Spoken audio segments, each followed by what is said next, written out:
Au début de cette mini-série de vidéos, je vous ai annoncé que nous allions faire une interface pour appareils mobiles et jusqu'à maintenant, il n'en a pas été question.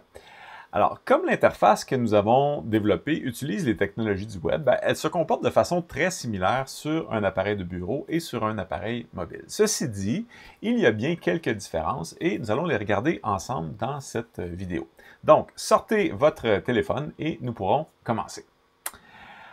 En fait, avant de commencer, ce que je vous propose, c'est que vous ouvriez donc votre projet dans Touch Designer, que vous vous assuriez que le serveur est bel et bien démarré et que vous testiez tout simplement dans le furteur sur votre ordinateur que tout est bel et bien fonctionnel avant qu'on essaie sur le mobile. Donc, comme vous pouvez voir en ce moment, ça fonctionne, je suis capable de me connecter, donc tout semble conforme.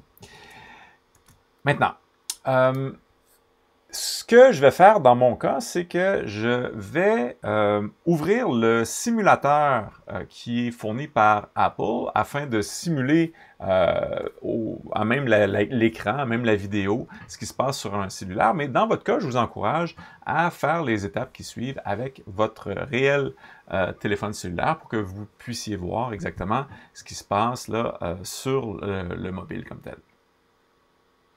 Donc, je bascule, en fait, je vais réafficher Touch Designer en arrière-plan pour qu'on puisse voir les valeurs changer ici dans les opérateurs. Et du côté droit, je vais tout simplement placer le simulateur tel qu'on peut voir ici.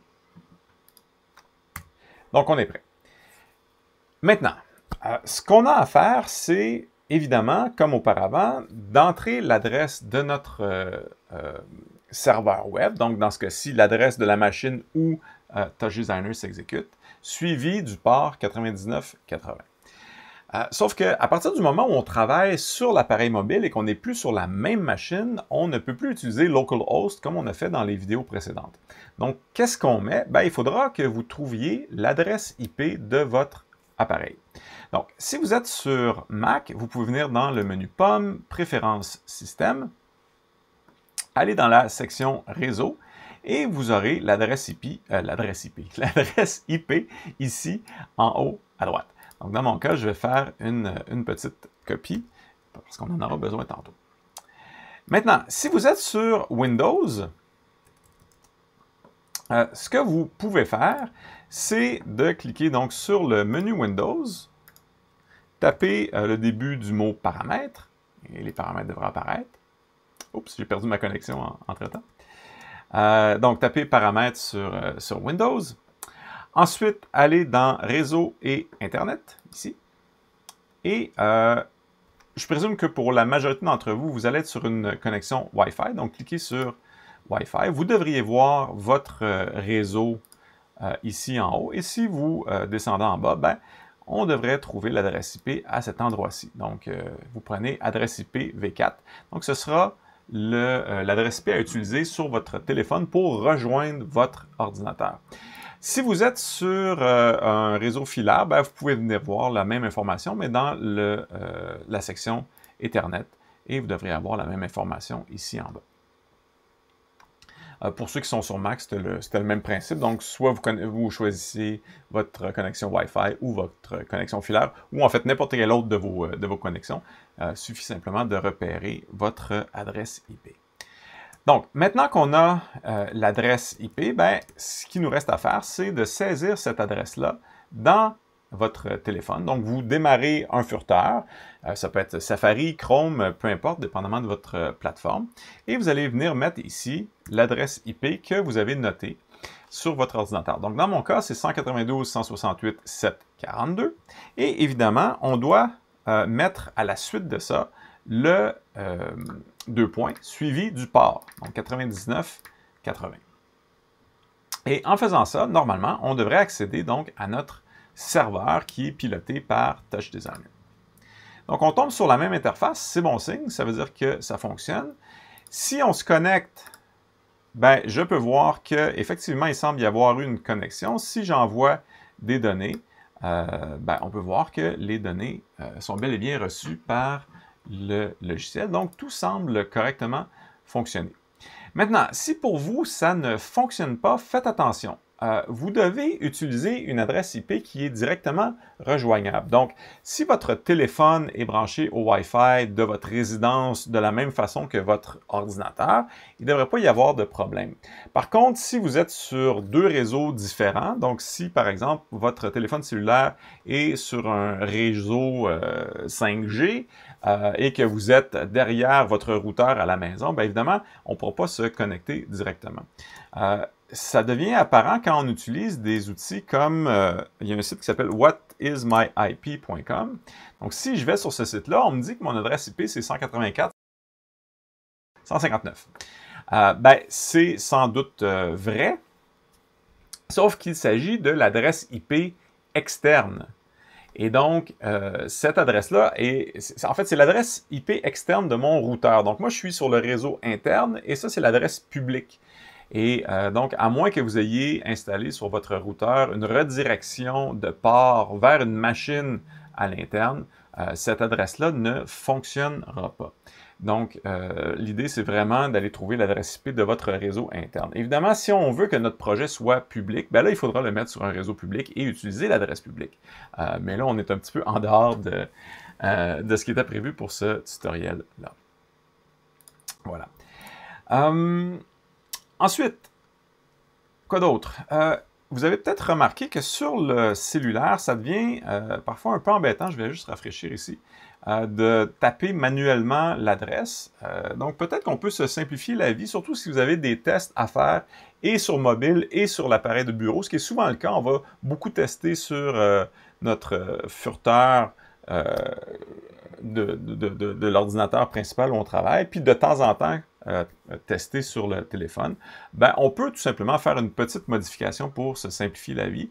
Donc, je vous invite à ouvrir Visual Studio Code et à ouvrir la page index.html. En fait, ouvrez l'éditeur de votre choix, mais ce que je veux faire avec vous, c'est simplement modifier la page index.html. En ce moment, on a mis un input.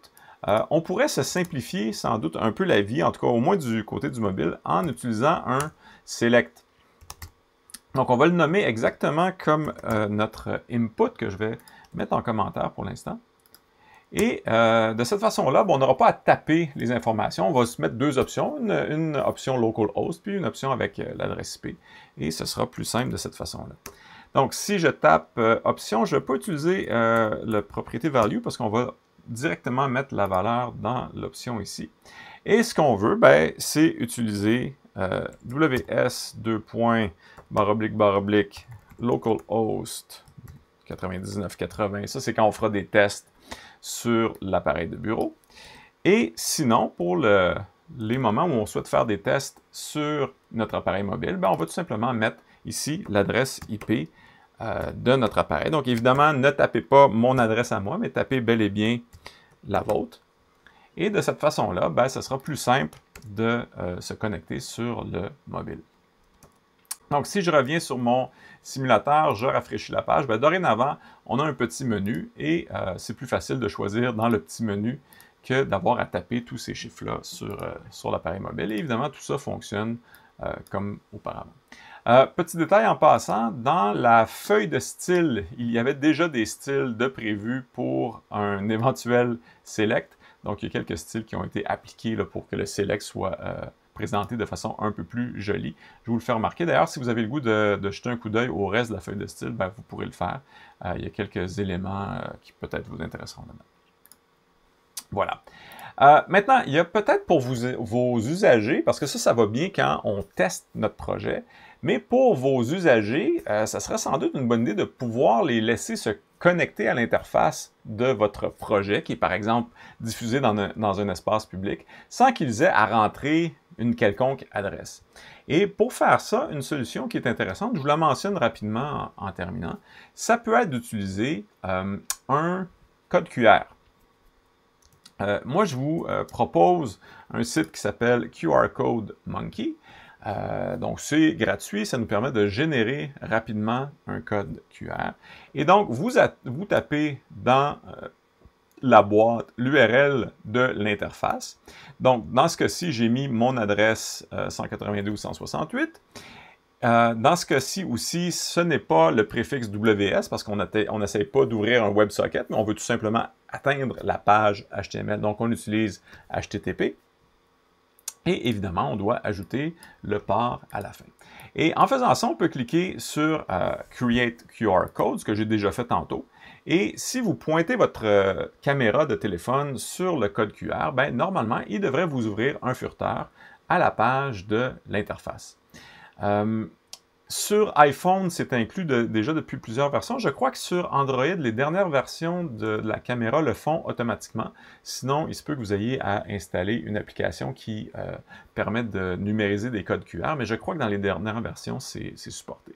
Donc, dans un scénario comme ça, ben, vous téléchargez l'image du code QR, vous la mettez, par exemple, au début de votre projet qui est projeté, supposons, dans un espace public. Les gens peuvent sortir leur cellulaire, scanner le code et tomber directement sur l'interface et interagir avec votre projet sans avoir à taper quoi que ce soit. Donc, ça semble être une solution qui est relativement intéressante et facile, surtout pour les usagers.